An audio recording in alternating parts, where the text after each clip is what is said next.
ये परीक्षा की समाप्ति का समय बहुत थोड़ा है, और एक बार सतगुरु रामपाल जी सार जेल से बाहर आ गए, तुम कभी जिंदगी में भगत नहीं बन सकते। अरे उसके बाद तो दुनिया ही आएगी इनके चरणों में अपनी जान बचाने के लिए। दुनिया इनको भगवान भगवान कहेगी, परमात्मा परमात्मा कहेगी। वो परमात्मा कहना नहीं होगा, दिल से मानना पड़ता है, अंतरात्मा से ज्ञान को आधार बनाकर तमाम वो क्रिया करनी पड़ेंगी जो भगवान के साथ की जाती हैं। अगर आप लोगों ने वास्तव में सतलोक आश्रम वालों ने संत रामपाल जी को भगवान मान लिया, कबीर मान लिया, तो उतारो कबीर भगवान की आरती, 5 दीपक वाली थाल के साथ उतारो आरती, जो विधान परमात्मा ने संध्या आरती में बता दिया। पहली आरती हरि दरबारे, तेज पुंज जहां प्राण उधारे, पाती पंच पोहप कर पूजा, देव निरंजन और न दूजा। पाती पंच पोहप कर पूजा, 5 दीपक वाली थाल के साथ आरती उतारो अपने भगवान की। जो आरती 5 दीपक वाले थाल के साथ सतगुरु रामपाल जी सतलोक आश्रम बरवाड़ा में भोग लगाते समय उतारा करते थे, आप और हमें सिखाया करते थे कि नादानों देखो, मैं इस कबीर की फोटो के आगे इसको भगवान मानकर आरती उतार रहा हूं, क्योंकि तुम संगत वाले अभी अपने गुरु को भगवान नहीं मान रहे, कबीर नहीं मान रहे। जिस दिन तुम्हारे ये बात समझ में आ जाए, उस दिन तुम भी अपने गुरु को भगवान मान के इसी प्रकार से आरती उतारना। ये विधान है। गीता अध्याय 3 श्लोक नंबर 13, परमात्मा को भोग लगाए बिना जो अन्न पकाते हैं पाप खाते हैं। तो तुम्हें तो अभी परमात्मा का नहीं पता क्लियर कि परमात्मा है कौन। तुम्हारी नजरों में तो 2 परमात्मा है, संत रामपाल जी भी और दाढ़ी मूंछ वाली कबीर की फोटो भी। तुम तो 2 नाव की सवारी कर रहे हो, दोगली भक्ति कर रहे हो, तुम तो वैश्या भक्ति कर रहे हो, व्यभिचारिणी। तुम्हारे ऊपर आशीर्वाद कैसे बरसेगा सतगुरु का? कैसे तुम्हारी भक्ति सफल होगी? कैसे तुम्हें सद्बुद्धि आएगी? भगवान को भोग लगा के अन्न खाओ अपने घर पे, तब सद्बुद्धि आएगी। तुम मानते नहीं भगवान। आश्रमों में जा रहे हो, लड्डू जलेबी खा रहे हो, कागज की उस दाढ़ी मूंछ वाली फोटो को भगवान मान के भोग लगा रहे हो। अरे वो तो काल का रूप है, काल ने मांग रखा है। तुमने सुना नहीं सत्संगों में, काल ने दाढ़ी मूंछ वाला रूप बनाने का वरदान मांग रखा है। तुम तो काल की पूजा कर रहे हो इन आश्रमों में। वचन भर लो, वचन भर लिया, अकबर लियो भाई। नो बोला जी कि 4 युगों में 3 युगा में जीव थोड़े ले जाना, सतयुग, त्रेता और द्वापर, और 4था युग जब आवे कलयुग कितने ले जाइयो। नो बोला वह बड़ी अड़ाई तन तया। अच्छा भाई कोई बात नहीं। दूसरा यह है कि मैं आपका रूप बना सकूं, मैंने ये आज्ञा दे दो। अरे संत रामपाल जी ने तो शुरुआत में मजबूरी थी उनकी, इस दाढ़ी मूंछ वाली किसी के हाथ से बनाई गई नकली फोटो को भगवान बताना। अगर 1994 में संत रामपाल जी कह दें कि मैं कबीर हूं, तो कोई उनकी भक्ति भी ना करता।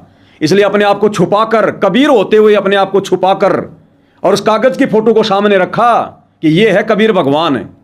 अगर ऐसा ना करते तो हम ही सवाल करते कि गुरुजी आप कहते हो कबीर भगवान, कबीर भगवान, कबीर भगवान कैसा है?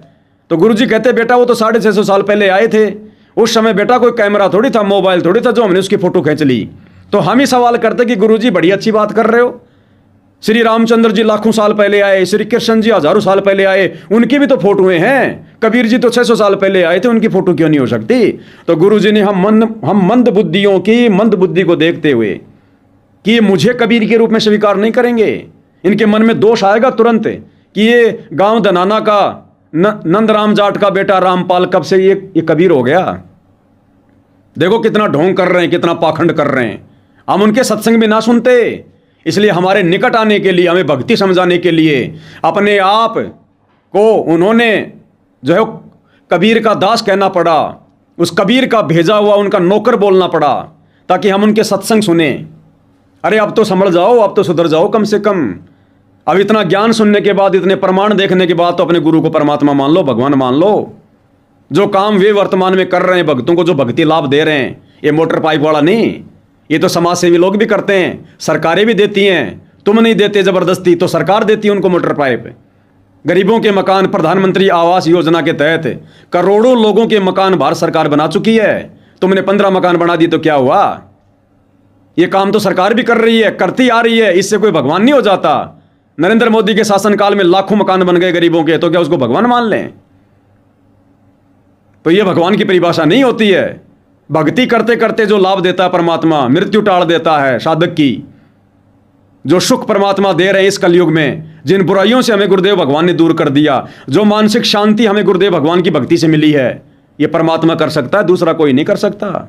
असाध्य रोगों को ठीक कर देना, बिगड़े हुए कार्यों को परमात्मा ने जो है मतलब ठीक कर दिया। तो अब तो कम से कम भगवान मान लो, परमात्मा मान लो। क्या हमेशा दो नाव की सवारी में सफर करोगे? समय निकल जाएगा।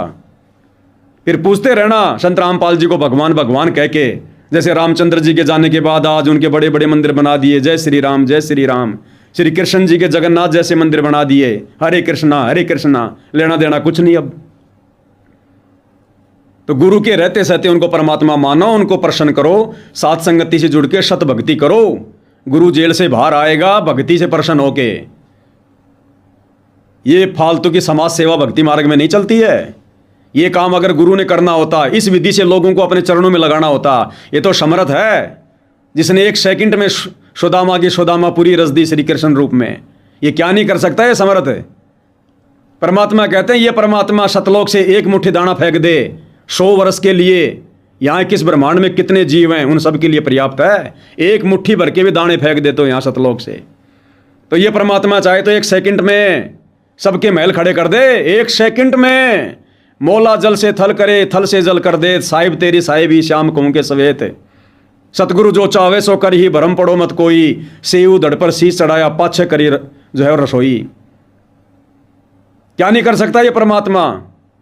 साहिब से सब होता है, बंदे से कुछ नहीं, वो राई से पर्वत कर दे फिर पर्वत से राई। लेकिन इस तरीके से नहीं करता ये ज्ञान मार्ग है, भक्ति मार्ग है। पहले भगत को ज्ञान समझाएगा, फिर उपदेश देगा, फिर भगत जितना मर्यादा में रह के भक्ति करेगा उतना ही परमात्मा उसको लाभ देगा, उसके धंधे में बरकत देगा, उसकी फसल में बरकत देगा, उसके पशुधन में परमात्मा उसको बरकत देगा, बच्चे नौकरी लग जाएंगे। इस आधार से देता है ये भगवान है। ऐसे मोटर पाइप बांट के अपना भगत नहीं बनाता, ना कभी इसने आज से पहले कभी बनाए। ध्यान रखना इस बात का। शेव शमन नेकी कितने गरीब थे, अपने सतगुरु को भोजन करवाने के लिए उनके घर पे आटा नहीं था। क्या वापस आते समय परमात्मा ने उनका मकान बनाया क्या? अरे बनाया क्या? नेकी के सर पर ढंग का कोई कपड़ा नहीं था ओढ़ने के लिए, क्या परमात्मा उसको 2-4 उसको सूट दे के आए क्या? सतगुरु का यह तरीका नहीं है। उन्होंने सतगुरु को प्रसन्न किया, उस परीक्षा में पास हुए। नुक्ते ऊपर रीजेगा रे, कोटि कर्म जल जाए तुम्हारे। उन्होंने वो परीक्षा दी, विश्वास रहा उनको, दृढ़ रहे, अटल रहे। सतगुरु को उन्होंने प्रसन्न किया, बेटे की गर्दन तक काट दी। उस भक्ति से प्रसन्न होकर परमात्मा ने उसी जन्म में उसके धंधे में बरकत दे दी। 1 नंबर का सेठ बना दिया सम्मन को, दिल्ली का उस समय 1 नंबर का सेठ है। परमात्मा ने वैसे नहीं दिए जाके, ले बेटा ये हीरे चांदी मोती मकान बना ले, तू बहुत गरीब है और तुम जगत वालों के बना रहे हो। तुम्हारी बुद्धि भ्रष्ट हो गई। तुमने संगत को भी पाप का भागी बना दिया, पाप का भागी। अब उन मकानों में बैठ के कोई हनुमान जी की आरती उतारेगा, कोई शंकर जी की आरती उतारेगा, कोई शाम को दारू ला के पिएगा, रिश्तेदार आएंगे उन्हीं मकान में बैठ के बीड़ी पिएंगे, कोई राजनीति की बात करेगा। तुमने संगत के भी कर्म बिगड़वा दिए, संगत के भी। ध्यान रखना।